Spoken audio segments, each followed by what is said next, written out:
วัสดีครับคลิปนี้จะมาทำรีวิวหน้ากากเชื่อมแบบอัตโนมัตินะครับปรับแสงอัตโนมัตินะครับหน้ากากรุ่นนี้จะเป็นรุ่นใหม่นะฮะสำหรับรุ่นใหม่จะมีปรับปรุงในเรื่องของปุ่มปรับ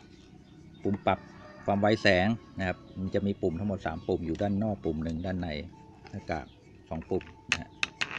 อยู่ด้านในหน้ากาก2ปุ่มนะครับแบบนี้ถ้าเป็นรุ่นเก่าเนี่ยรุ่นเก่าจะมีแค่2ปุ่มจะอยู่ด้านนอกทั้งหมดนะครับจะอยู่ด้านนอกทั้งหมดก็คือปุ่มปรับความมืดของกระจกนะครับเป็นดินมีค่าตั้งแต่9ถึง13นะครับด้านซ้ายของหมวกแล้วก็อีกด้านหนึ่งก็คือปรับความไวแสงความไวในการตัดแสงนะครับจะมีแค่2ปุ่มนะครับส่วนการดีเลย์ก็คือหลังจากตัดแสงเป็นกระจกมืดแล้วเนี่ยก็จะคืนค่าเป็นความสว่างปกติอันนั้นเนี่ยเขาจะปรับอัตโนมัตินะครับด้านในก็จะไม่มีปุ่มปรับอะไรนะครับโล่งๆแต่อันนี้จะเป็นรุ่นเก่านะครับจะไม่มีปุ่มปรับอยู่ด้านในนะครับถ้าเป็นรุ่นใหม่นะครับเรามาดูรุ่นใหม่กันนะครับรุ่นใหม่เนี่ยทำสีสวยงามนะครับลายก็สวยนะครับใช้ได้นะครับดูด้านนอกทางขวามือของผู้สวมใส่จะไม่มีปุ่มอะไรเป็นเรียบๆทั้งหมดนะครับด้านหลังก็จะเป็นเข็มขัดรัดศีรษะสำหรับสวมศีรษะจะมีปุ่มปรับนะปุ่มปรับรัดให้แน่นนะครับแล้วก็ปุ่มปรับทางด้านซ้ายด้านขวาของปุ่มปรับรัดเข็มขัดแล้วก็ตรงกลางนะครับสามจุดนะแล้วก็ด้านบนปรับด้านบนนะครับดูด้านซ้ายของหมวกด้านนอกก็จะมีปุ่มปรับอยู่ปุ่มหนึ่งนะครับจะเป็นปุ่มปรับค่าความมืดของกระจกหรือค่าดินนะครับจะมี9ถึง13เหมือนกัน9 10 11 12 13นะครับปรับความมืดตามที่สายตาเรา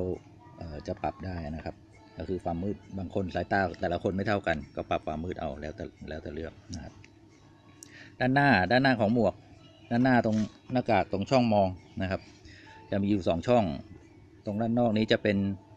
แผ่นป้องกันสะเก็ดนะครับถอดออกได้ถอดเปลี่ยนได้นะครับป้องกันสะเก็ดเจียสะเก็ดเชื่อมไม่ให้ไปโดนแผงโซลาร์เซลล์ด้านในแล้วก็ตัวกระจกตัดแสงนะครับอันนี้จะเป็นแผ่นเปลี่ยนได้ถอดออกได้ข้างในก็จะเป็นช่องมองนะสำหรับตัดแสงด้านล่างด้านบนจะเป็นแผงโซลาร์เซลล์นะครับเวลาเราเชื่อมแสงเชื่อมเข้ามาทางโซลาร์เซลล์เขาจะเก็บประจุไว้สำหรับจ่ายไฟใช้กับไอ้หน้ากากตัดแสงนี้นะครับด้านหลังครับก็เป็นเข็มขัดนะครับนี้มาดูด้านในนะครับตัวเข็มขัดรัดศีรษะเนี่ยปุ่มปรับก็จะจุดที่ปรับรัดจะมีอยู่4จุดด้วยกันนะครับด้านซ้ายนะครับด้านซ้ายหมุนตรงนี้ให้แน่นสำหรับปรับนะครับโยกขึ้นโยกลงนะครับจะให้แน่นให้หลวมยังไงก็ได้แล้วก็หลังจากคลายแล้วเนี่ยตัวเข็มขัดเนี่ยเราสามารถเลื่อนได้เลื่อนเข้าเลื่อนออกให้หน้าเพื่อให้หน้าชิดกับตัวกระจกมากน้อยแค่ไหนนะครับเนี่ยเลื่อนได้นะครับตรงนี้จะเลื่อนได้ดันเข้าไปได้นะครับเลื่อนออกมาได้ให้ห่างกระจกนิดนึงหรือว่าให้ชิดก็ได้แล้วแต่ชอบนะครับด้านบนนี่ก็จะเป็นรัดศีรษะข้างบนจะเป็นเข็มขัดมีรูนะครับด้านหลังตัวปรับนี่เวลาปรับรัดศีรษะให้กดลงไปครับกดลงไปแบบนี้นะกดลงไป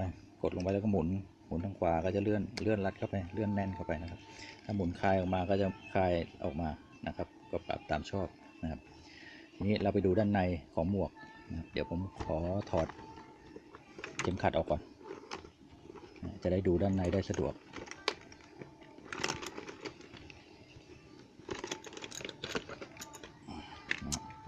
ดูด้านในของหมวกก็จะมองเป็นช่องผ่านช่องตัดแสงเข้าไปนะครับจะเห็นปุ่มทางซ้ายและทางขวานะครับจะมี2ปุ่มครับปุ่มทางซ้ายจะเป็นปุ่มปรับความไวในการตัดแสงนะครับปุ่มทางซ้าย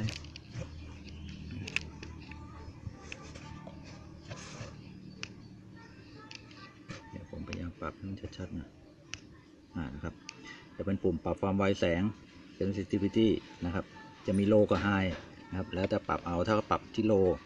นะครับความไวแสงก็จะช้านะครับลองดูเนี่ยถ้าเรามองผ่านกระจกเนี่ยเข้าไปก็จะเห็นด้านนอกเป็นเขียวๆอันนี้อาจจะมองไม่ชัดสักนิดนึงเพราะว่าติดฟิล์มที่ปิดกันรอยไว้นะครับเวลาใช้ต้องลอกออกนะฮะถ้าเราปรับตัว sensitivity นี่มากเนี่ยในค่าเห็นไหมฮะพอปรับขึ้นไปเนี่ยไอตัวกระจกมันมืดแล้วนะครับมันจะเนี่ยมืดแล้วก็คือจะเร็วมากเนี่ย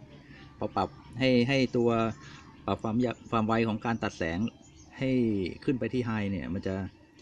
ตัดแสงได้เร็วมากแค่เราโบกมือผ่าน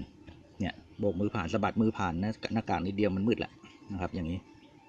นะครับนี่คือปุ่มปรับความไวในการตัดแสงนะครับปุ่มซ้ายมือนะครับส่วนทั้งปุ่มทางขวามือเขียนว่าปุ่มดีเลย์นะครับปุ่มดีเลย์ก็คือหลังจากมืดแล้วเนี่ยเราต้องการให้คืนค่าความสว่างปกติช้าหรือเร็วแค่ไหนถ้าปรับน้อยนะครับก็คืนค่าได้เร็วคืนความสว่างได้เร็วนะครับแต่ถ้าปรับไปที่แม็กมันมีมินกับแม็กนะครับถ้าปรับไปที่แม็กก็จะคืนค่าได้ช้านะครับเรามาลองดูเดี๋ยวผมจะเอามือผ่านนะครับมืดนี้ปรับไปที่แม็ก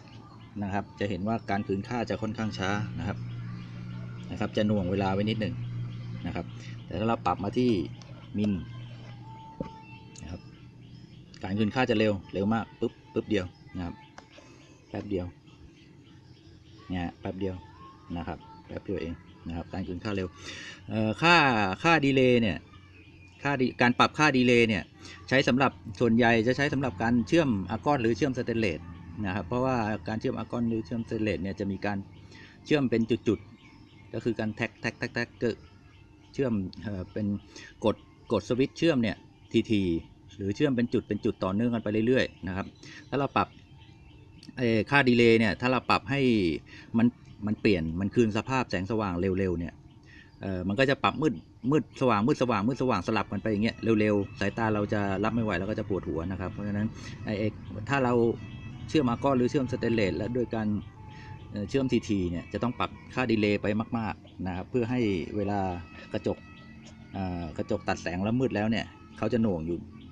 ยู่มืดอยู่สักระยะหนึ่งนะครับในช่วงหน่วงมืดเนี่ยพอเราแท็กครั้งต่อไปหรือว่ากดสวิตช์เชื่อมครั้งต่อไปเนี่ยกระจกก็ยังไม่ตัดไปที่ความสว่างปกติก็คือจะมืดต่อเนื่องไปเรื่อยๆนะครับประโยชน์ของปุ่มการใช้ปุ่มดีเลย์ก็คือใช้ในการเชื่อมอาร์กอนนะครับจะมีประโยชน์มากกว่าครับส่วนการเชื่อมไฟฟ้าธรรมดาส่วนใหญ่แล้วก็จะเป็นการลากยาวนะครับลากยาวมีใช้ไม่มากนะครับในการที่จะแท็กเร็วๆแบบเชื่อมอาร์กอนนะครับก็จะปรับแบบนั้นนะครับส่วนการปรับความไวในการตัดแสงก็เลือกใช้งานเอานะครับแล้วก็เรื่องของความชื้นเรื่องของอากาศนะครับอากาศที่ขมุกขมัวข้างนอกเวลาใกล้ๆมืดนะครับใกล้ๆมืดค่ำนะครับแสงข้างนอกน้อยพวกนี้มีผลต่อการตัดแสงนะครับเราจะต้องปรับทั้งตัวความไวตัว sensitivity แล้วก็ตัว delay เนี่ยปรับช่วยนะครับวิธีการเลือกปรับถ้าเผื่อว่า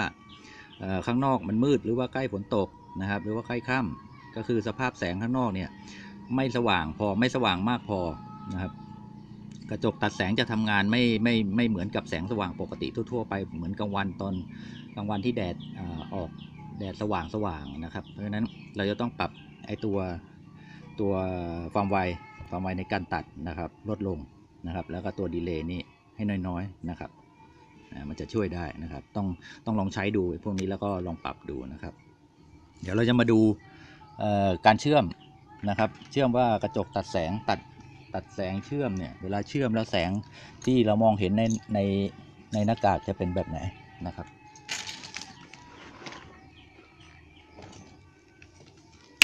อันนี้เดี๋ยวผมปรับความไวไปที่กลางๆแล้วกันนะฮะดีเลย์ก็กลางๆนะครับส่วนความมืดของกระจกปรับไว้ที่11นะครับ11ทั่วไปนะครับมันจะมองผ่านนะครับมองผ่านกระจกเข้าไปแล้วก็แสงเชื่อมนี่ครับจะตัดแสงไอ้พวกนี้แสงนิดเดียวนะครับก็ตัดแล้วเนี่ย เราจะเห็นไฟเชื่อมซึ่งไม่สว่างเหมือนกับที่มองเรามองปกตินะครับอันนี้ตามองปกติอันนี้มองผ่านกระจกนะครับทีนี้ถ้าสว่างไปเราต้องการให้ถ้าแสงอันนี้สว่างไปเราก็ปรับแต่เรารู้สึกว่าสว่างไปเราก็ปรับตัวความเข้มของกระจกนะครับเพิ่มขึ้นแต่ส่วนมากที่ผมใช้งานผมจะปรับถ้าเชื่อมไฟฟ้าผมจะปรับอยู่ที่11นะครับถ้าเชื่อมมาก้อนแสงมันจะแรงหน่อยแสงจะจ้าหน่อยนะครับก็จะปรับมาที่12นะครับอันนี้ลองปรับที่12ดูนะครับความไวเพิ่มขึ้นมาหน่อยนะครับดีเลย์ลองปรับที่น้อยๆนะครับจะได้คืนค่าแสงคืนค่าความสว่างเร็วๆนะครับ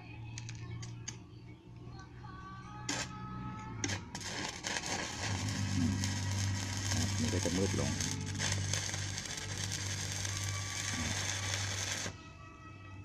นะครับอันนี้ก็คืนค่าความสว่างนี่จะเร็วมาก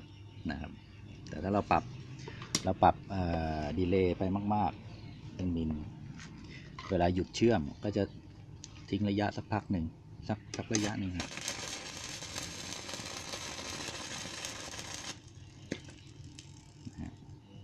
เนี่ยแล้วถึงจะสว่างก็คือจะมืดต่อไปอีกหน่วงเวลาสักแป๊บหนึ่งนะครับแล้วถึงจะสว่างต่อนะครับอันนี้เรื่องของการปรับนะฮะตัวนี้ใช้สำหรับเจียด้วยนะครับเวลาใช้หินเจียเนี่ยให้เราปรับค่าความไวเนี่ยมาที่ปิดเลยนะครับดีเลย์ก็ปิดเลยนะครับแล้วก็ใช้เจียได้นะครับแล้วก็ค่ากระจกนี่ก็ปรับมาที่ต่ำสุดนะครับแล้วใช้เจียนะครับตัวนี้ใช้เจียได้นะ